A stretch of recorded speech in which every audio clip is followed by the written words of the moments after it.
In the last two videos, we talked about India and the problem that it faces. Let's recap a little. India, the world's largest democracy, faces a severe pollution issue in various cities, with the levels of air pollution being termed as 30 times more hazardous than that prescribed by the WHO. Before we get into how to tackle this problem, let's talk a little about what are the major causes of this air pollution. One of the biggest issues is the burning of crop remains by the farmers in the agricultural estates to clear their lands. They need their lands in the winter for the plantation of new crops, and since India is more labor driven than machinery driven, they decide that the best way to clear their land is to burn the remaining crops.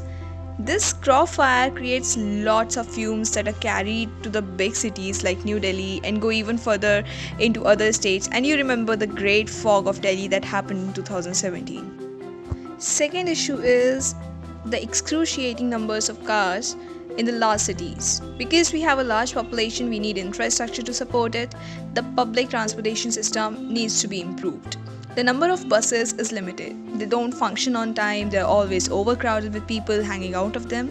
This is not a great image for the country, but that's how it is. Because of this, most people prefer to use their own transportation to commute to offices, or even when they go out of their cities, they cannot rely on the trains and buses. This increases the number of vehicles on the road and therefore contributes largely to the increase in use of petrol and the air pollution, of course. Coming on to the third one, people even in big cities burn their plastics out in the open. Not only plastics, they burn their garbage out in the open. I cannot tell you how many times I have witnessed it happening in the city. Because they burn so much trash out in the open, the pollutants in the air grow and therefore people get sicker. The fourth issue is the industrial emission and construction dust.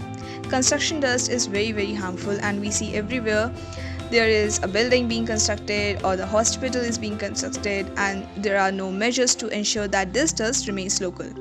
The construction dust that contains crystalline silica. The industrial emissions also contribute to the already existing pollution in the cities. In order to save cost, the factories simply release toxins into the atmosphere. And last but the very important point is lack of awareness. Because people are uneducated and they are not aware of the activities which actually contributes to air pollution, they will never be able to stop those activities. For an instance, while I was walking across, I saw some people burning wood and plastic just to keep themselves warm because it's very cold out here. If they would have used any other alternative to keep themselves warm, that would have caused much less pollution than the burning of wood and plastic out in the open. So such kind of activities are actually contributing more to air pollution. It is more than just a terrible situation. It is affecting the lives of the people around us. Air pollution is not an instant killer, but in fact it slowly creeps into our bodies and renders our systems unable to defend themselves. It kills us from the inside, and something for this has to be done. So how can the Japanese companies help us? How can they collaborate with the Indian companies and government in order to help reduce this problem of pollution? For the first problem that we face with the farmers torching their fields because it is the cheapest way to make their land ready for the next season, a solution can be provided in the way of the Japanese companies giving machinery that clears the lands in cost-effective manners. Most importantly, in rural states, electricity is still scarce, so battery-run machinery will provide more value to the farmers.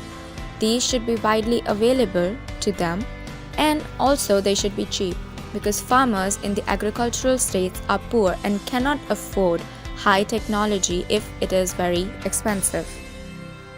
It is clear that India needs better infrastructure in order to support the people and reduce the pollution. Public transportation in India is a painful experience, and Japanese companies can help in bettering the situation by provision of electric buses and trains. Examples of these companies could include Odakyu Electric Railway Company, which is headquartered in Tokyo. The Japanese way of separating the dry and the wet garbage is one of the most effective ways to do so.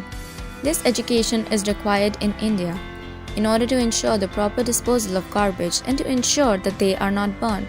Use of advanced waste incinerator technology helped Tokyo become one of the cleanest cities in the world.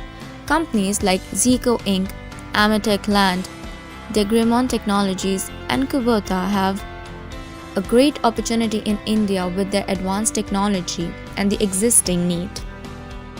Construction sites cause a lot of pollution, and the contractors need to build intelligent storage yard sprinkling systems to track the dust concentrations in the atmosphere, as well as its velocity, the direction of the wind, temperature, and humidity, in order to ensure that the least possible amount of industrial dust is let out in the open.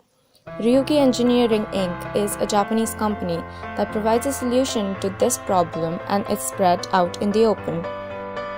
Not only prevention of the dust out in the open is important, but also inside the homes of the people. It is important to provide them with air purification systems that will help kill all the bacteria and PM 2.5, PM 10 in the atmosphere, in the air that they breathe. Indian companies like Nirvana Being and Magneto are already helping in killing these harmful bacteria inside the homes of the people by providing stand-alone models which are now engaging in the technology of trap and kill. Japanese companies like Sharp and Blue Air are also present in the Indian market. The problem that India faces is big and threatening, but it's important that we take steps now in order to ensure longevity and that our children do not have to breathe the same air that we do. We need actions not only at the level of government or the private sector, but also at an individual level to ensure that we get the maximum results.